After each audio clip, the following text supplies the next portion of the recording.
I ရှေး want ကာ the လတစ်ခါ tusks of the Sandan တောတောင် Thin အလယ်တွင်မေတ္တာပြည့်စုံသောဆန္ဒဆင်မင်းရှိခဲ့သည် It shall be သို့သော done, my နန်းတော်ထဲ queen. တွင်ဆူလာတုပဒါဤမနာလို Bring မှု me သည် the တ 6 ဖြည်းဖြည်းပေါက် tusks ပါ of လာ the ခဲ့ white သည် elephant. မနာလိုမှုဤမိတောက်ကြောင့် ensure the ဆူလာတုပဒါ Bodhisattva သည် never တော returns နုတ္တ to ရ this မူဆိုးကို forest. လှုပ်ဝက်စွာခေါ်၍ဆန္ဒဆင်မင်းကိုတက်ရန်အမိန့်ပေးခဲ့သည်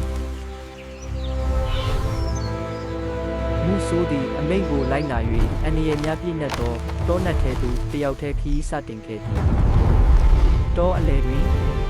မေတ္တာနှင့်အလင်းရောင်ပြည့်စုံသောဆန္ဒဆင်မင်းကိုတွေ့မြင်ရသည်သူသည်တတဝအားလုံးကိုတနာကျင်နာသည်ဖြစ်သည်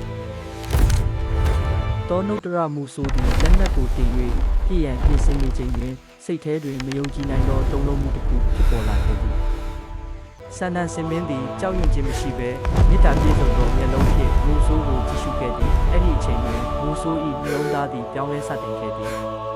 မူဆိုး၏ရည်ရွယ်ချက်ကိုသိတော်လဲဆန္ဒဆင်မင်းသည်မိမိ၏စင်နံများကိုတောင်ကိုယ်တိုင်ပေးအပ်ခဲ့သည်ဒါဟာဒါနပါရမီ၏အမြင့်ဆုံးဖြစ်သည်နန်းတော်သို့ပြန်ရောက်သောအခါဆူလာတုပဒါသည်ဖြစ်ရမှန်ကိုသိမြင်ပြီးမိမိ၏မနာလိုမှုကြောင့်ဖြစ်ပေါ်ခဲ့သည်များကိုနောင်တရခဲ့သည်မူဆိုးသည်မေတ္တာနှင့်ကရုဏာကိုမြင်တွေ့ပြီးမိမိ၏လုပ်ရက်အပေါ်အလွန်ဝမ်းနည်းနောင်တရခဲ့သည်